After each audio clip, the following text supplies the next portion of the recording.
नमस्कार, मैं अभिषेक कुमार आप सभी का स्वागत करता हूं फोकस स्टडी विद अभी में। तो एक न्यू डाउट जो साइंस के सिलेबस को लेकर के आपके मन में चल रही है कि साइंस का जो सिलेबस है क्या सर चेंज हो जाएगा या फिर चेंज कर दिया गया। आपकी जो अपकमिंग एग्जामिनेशन है एलपी टेक्नीशियन की मैं बातें कर रहा हूँ, ठीक है। एलपी टेक्नीशियन हो, चाहे आपकी आरआरबी जेई हो, चाहे आपकी ग्रुप डी हो, जहाँ आपके साइंस का एक अच्छा वेटेज होता है, जहाँ मतलब कि सिंपल सी बात है रेलवे में साइंस की एक वेटेज अच्छी होती है। तो अब जैसे कि साइंस का सिलेबस क्या चेंज हो गया, क्यों? क्योंकि जो एनसीईआरटी है, आपने देखा कि एनसीईआरटी में जो सिलेबस को चेंज किया गया।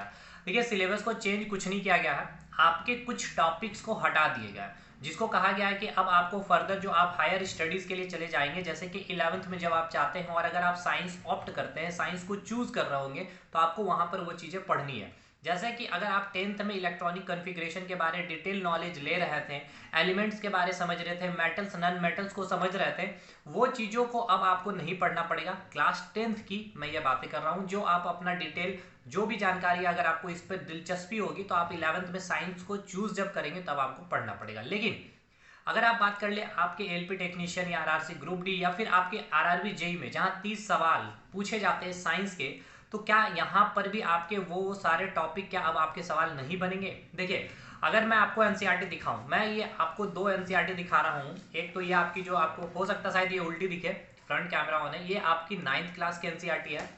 और ये जो आपको मैं दिखा रहा हूँ ये आपकी 10th क्लास की एनसीईआरटी, ठीक है भाई। फट गई है और इसमें मैंने इतना खुद ही स्टडी किया हूँ और क्या ही बताऊँ भाई।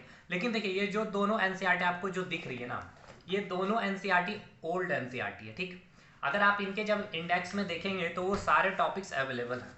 और ये यकीन मानिए, अगर आप ऐसा सोच रहे हैं कि आपके साइंस का सिलेबस चेंज हो गया है और जो पोर्शन न्यू एनसीईआरटी मतलब कि न्यू अभी जो एनसीईआरटी अभी लॉन्च करी जाएगी या कर दी गई है, जहां से आपको जो जो टॉपिक हटा दिया गया है वो आपको टॉपिक अब आपके एग्जामिनेशन में नहीं पूछा जाएगा, ये एक ऐसा मिथ समझ करके चलिएगा। क्यों? देखिए, अगर आप रेलवे के सिलेबस को आप जब पढ़ रहे होते हैं तो आपके रेलवे के सिलेबस में साफ मेंशन तो रहता है, आपने देखा भी है, क्लास 9th या 10th का स्टैंडर्ड आपके जो सीबीएसई में फॉलो की जाती है वो आपके सिलेबस में आपके रहेंगे, ठीक है, यही रहते हैं। पर्टिकुलर टॉपिक तो मेंशन नहीं रहता है कि आपको एटॉमिक स्ट्रक्चर ही पढ़ना है, पीरियोडिक टेबल ही पढ़ना है, फिजिक्स में लाइट पढ़नी है, वेव पढ़नी है, इस तरह से मेंशन नहीं होती है। लेकिन देखिए, साथ के साथ आपको ये भी लिखा हुआ रहता है कि आप अपने डेली लाइफ में जो भी घटनाएं, जो भी इंसिडेंट आप घटते हुए देख रही हैं, जिसको आप साइंस से रिलेट कर सकते हैं, वो सारे सवाल भी आपके बनेंगे। तो अगर आपका पीरियोडिक टेबल हट गया है, तो देखिए, अगर आपके पीरियोडिक टेबल हट गया है तो पीरियोडिक टेबल है क्या सही, पहले तो ये समझिए। आप केमिस्ट्री या फिर फिजिक्स या फिर बायोलॉजी साइंस जब भी पढ़ना स्टार्ट करते हैं तो आपको अगर यकीन मानिए तो सबसे पहला चैप्टर हमें पढ़ना चाहिए 9th क्लास की, मैं फर्स्ट चैप्टर की बात कर रहा हूँ, मैटर्स यानी कि पदार्थ, ठीक है। जहां से हम चीजों को समझ रहे होते हैं कि इस यूनिवर्स में केवल और केवल दो चीजें ही है, एक तो पदार्थ है और एक दूसरी एनर्जी है। और इस पदार्थ और इस एनर्जी से हम क्या कर पा रहे होते हैं सर, डिफरेंशिएट कर पा रहे होते हैं कि फिजिक्स क्या होती है, यानी कि फिजिक्स जो हम डिफरेंशिएट करके फिजिक्स को पढ़ रहे होते हैं एज अ सब्जेक्ट, कि फिजिक्स में हमें क्या पढ़नी है, उस चीज को हम समझ रहे होते हैं। केमिस्ट्री, फिर आपकी बायोलॉजी, तो इन तीनों चीजों का बाइफर्केशन जो किया जाता है सर, इस 9th क्लास के फर्स्ट चैप्टर मैटर्स से ही चीजें होती है। तो अगर आप मैटर्स चैप्टर जब आप देख रहे होते हैं 9th के फर्स्ट चैप्टर पे, तो वहां पे आपको बहुत सारी चीजें बताई गई है मैटर्स के स्टेट के बारे में और उसके फिजिकल और केमिकल क्लासिफिकेशन, जहां पर आपको फिजिकल के बाद आप जब केमिकल क्लासिफिकेशन में आएंगे तो आपको एलिमेंट्स, कंपाउंड और फिर एलिमेंट्स में ही आपको मेटल, नॉन मेटल और मेटालॉइड की चीजें दिखती है। यानी ये जो पूरा केस आपका कहाँ चला गया, आपका पीरियोडिक टेबल का चला गया। यानी आपके आसपास में जो भी घटनाएं घट रही है, तो आपके आसपास में जो भी गैसेस आप देख रहे हैं, तो उस गैसेस के बारे आप स्टडी कहाँ पे करेंगे, तो उस पीरियोडिक टेबल पे ही करेंगे। तो कहीं ना कहीं आप एक दूसरे को इंटर रिलेट तो कर ही रहे हैं, तो आप उसे स्किप नहीं कर सकते हैं और डेफिनेटली आपके एग्जाम में सिलेबस आपके एग्जाम में क्वेश्चन बनेंगे।